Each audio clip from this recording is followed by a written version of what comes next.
later, Thomas was resting when Percy arrived. A large hopper was loading his trucks full of coal. Thomas was still being cheeky. "Careful," he warned. "Watch out with those silly trucks." Go on, go on, muttered the truck. "And by the way," went on Thomas, "those buffers don't look very safe to me."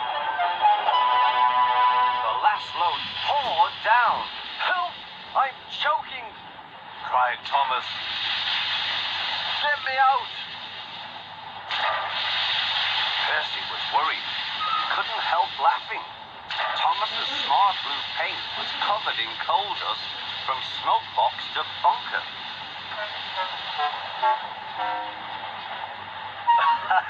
Chuckled Percy. "You don't look really useful now, Thomas. You look really disgraceful." "I'm not disgraceful," choked Thomas. "You did that on purpose. Get me out."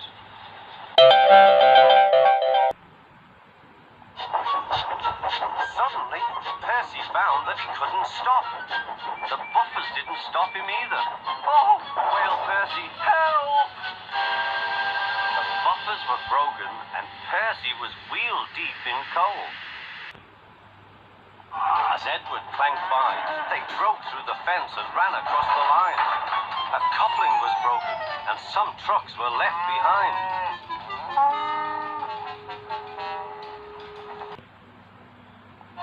Every wise engine knows that you cannot trust trucks.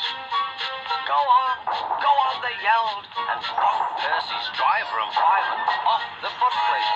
"Oh!" said Percy, sliding past the board. Percy was frantic. "That's enough!"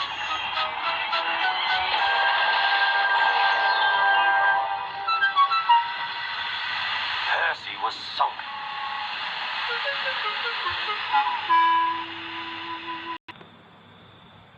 Gave a great heave. Trucks began to fall. Oh! They screamed. "We can't, we won't." Some of their brakes snapped, and the gear jammed in the sleepers. Oh! Chuckled Duck. Diesel recovered and tried to push the trucks back, but they wouldn't move. Duck ran quietly round to collect the other trucks. Duck put every ounce of weight and steam against the trucks. "It's too late," Duck groaned and shut his eyes. He veered into a siding where a barber had set up shop. He was shaving a customer.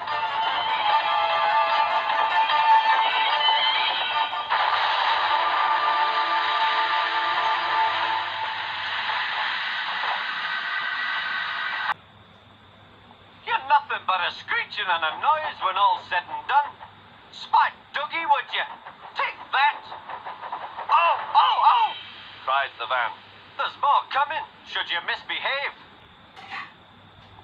The rails were slippery. He couldn't stop in time. The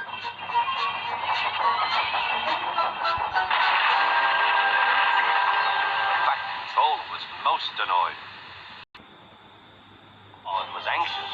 "Go steady, the van's breaking." The van was in pieces. No one had been hurt, and soon Edward came to clear the mess. The Fat Controller was on board.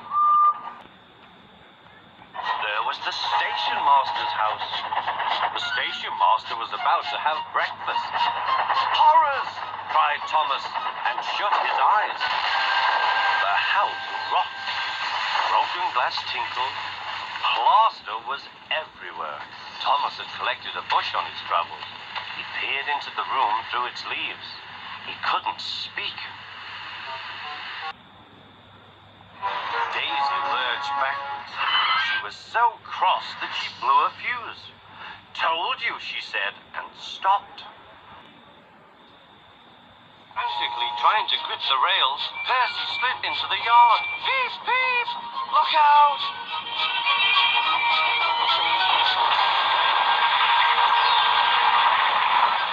The brake van was in smithereens.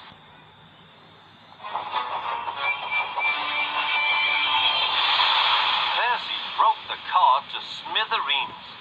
Lime flew everywhere. came trouble.